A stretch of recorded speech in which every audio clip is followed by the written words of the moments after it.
Coach, last year you guys had a lot of young players up front. What have you seen from guys that were in that freshman class last year in terms of improvement? What has changed in this last year?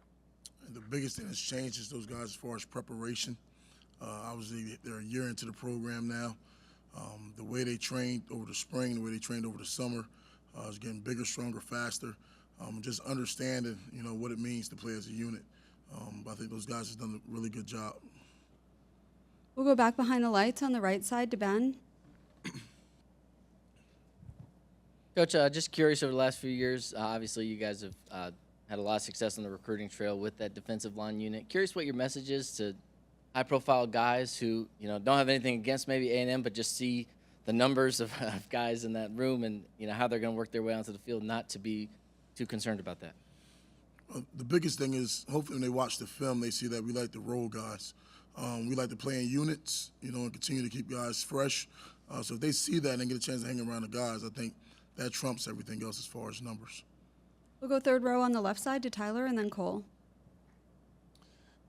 Coach, who have you seen and made that maybe has surprised you the most, or have you been impressed by the most, making kind of the jump from last year to this year in their improvement? Like I said, to point out one person would be hard.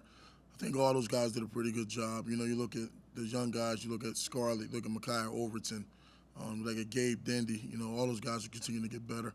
And you're seeing an improvement for those guys, which should happen going into being here after a year, And then how is kind of the defensive line and just that unit kind of maybe grown stronger or rallied together with the passing of Terry Price and just dealing with all that? Yeah, obviously, Coach Price meant a lot to many of us, not just the D-line. But I think the biggest thing I see out of this unit is they don't care who gets the credit. And that's the biggest accomplishment you can have as a unit. If you don't care who gets the credit, you just want to work as a unit, I think that's when you got a special group. We'll stay on that third row to Carter and then Cole. We've seen Shamar Turner play a number of positions, and I just wondered if you feel like he's most suited to play in that kind of role where he plays a bunch of different positions, or do you feel like it would be beneficial for him to settle into one position? You go back and you look at guys like Kiki, the Marvin Leal, Justin Matabike. All those guys were guys that was versatile. Okay, they can line up outside, they can line up inside, and all it does is help these guys at the next level. Okay, you take the guessing game out. So when you get a guy special like that that can do more than one thing, it makes us better as a team. We'll go front row on the right side to Cole and then Brent and Travis. Coach, I know it's still a sore subject, but what was the biggest lesson that you ever learned underneath Coach Price? Repeat What was that. the biggest lesson that you ever learned underneath Coach Price? Man, I learned so much from Coach Price. Just watching him, observing him, the type of father he was, the husband he was, and just the way anybody can call out and reach out on him. He's always going to be available. So the biggest thing I learned from him, man, is just enjoy life and enjoy the BlackBerry moments. We had a speaker come in, and he talked about enjoy the BlackBerry moments, just unscripted life.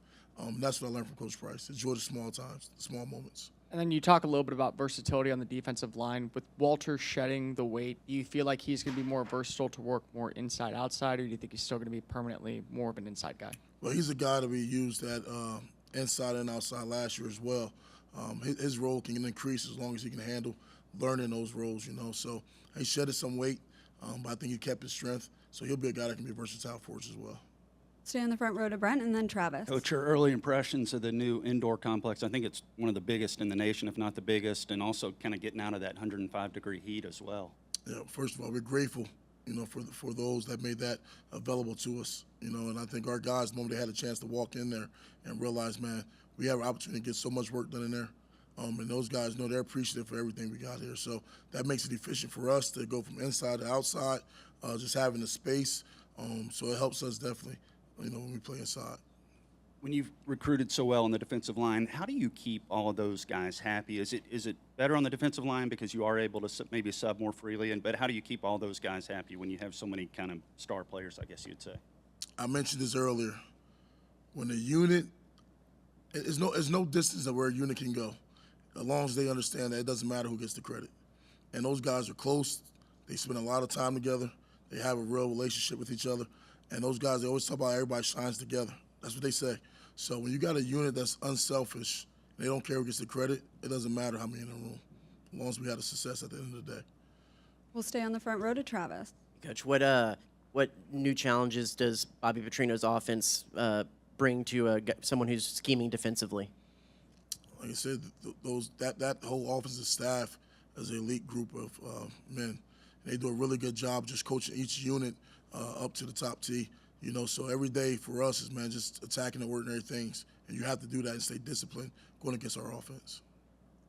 We'll go third row on the left side to Tyler. Which, how much emphasis this offseason has been improving the stopping the run game, and I guess what gives you confidence that you guys will be better in that area this year? You know, I think that's always, in order to rush the passer, you got to stop the run. You know, so we emphasize it every day. Those guys are working to it. They understand that that's the emphasis that we have to get better at this season. So, like I said, we take full responsibility of making sure that gets done. Anything else for Coach Robinson? We'll wrap it up with Sam Kahn on the left side.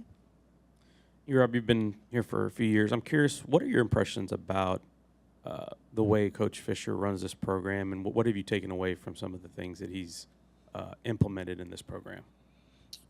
But Coach Fisher, the first thing I say about Coach Fisher is when he talks about family, it's real. You know, you see our family, you see our kids, our wives around. Our coach is available to our players. I think that's the first and foremost, the biggest thing, that he's available to all of us as a staff. He's available to our players. When he preach family, he preach family. That's the most important thing. And he talks about doing ordinary things. And I think that transitions not just to football, but for life. And our guys, I truly feel comfortable that our guys will be able to live a life after football when the air goes out the way he runs this program and prepares our guys.